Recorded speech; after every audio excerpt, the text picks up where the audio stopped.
morning. Good morning. You'll see in your announcements some upcoming events in December, so I draw your attention to that. But this morning, I want to talk about a man named Johnny. And Johnny Bradburn, many of you know, who was the organist choirmaster here at Emmanuel Episcopal Church from 1996 until 2010. If you weren't here during that period, and you only know me, I can assure you that Johnny left an incredible musical legacy that has allowed the choir that is behind me and the organ that is behind me to be in existence. Johnny got my resume kind of through a mutual contact, and interestingly enough, he and I had never met, and I received this wonderful phone call from a man who was a stranger for about a few seconds and then became my friend. He had an amazing pedigree, and he said, "You must come to this church in North Carolina because they're on the cusp of something amazing. And I think you'd be a perfect fit." And I came to Southern Times, and I went over the railroad tracks on Broad Street, and I said, "Coming from Phoenix, you've got to be kidding." Yeah. I went to the Carolina Hotel and almost drank myself sick with coffee and watched the squirrels go by. It was so peaceful, my ears were ringing. And I realized that God was calling me out of the desert and into the sandhills.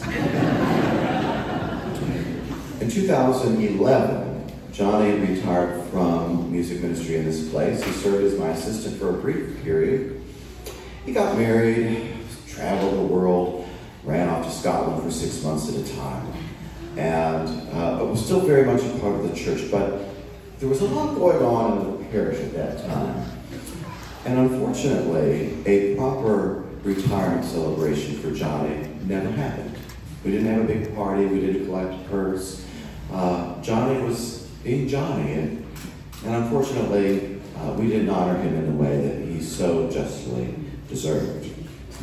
So the choir got together and pooled their resources to commission a new choral anthem in honor of Johnny by world-renowned English composer Simon Lole. Johnny, who has a deep love for Scotland, we decided that we would use as per Simon suggested, a first millennial Celtic text. So this is a very ancient prayer. It's a blessing. The church would thought a blessing would be most appropriate.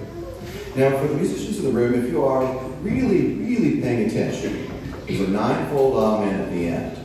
And the tenors who sit up here on the right-hand side, they sing a bit of Auld Lang Syne in it, which is a very traditional Scottish way of saying farewell. And to honor somebody. So listen for that.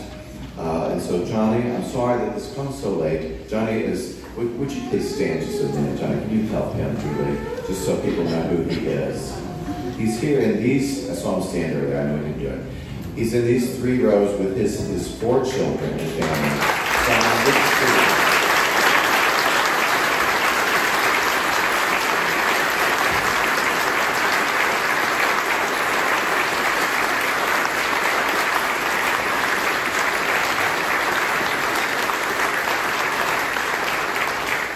Johnny, thank you for your years of service. We love you. We bless you. And thank you. Now walk in love as Christ loved us and gave himself for us as an offering and sacrifice to God.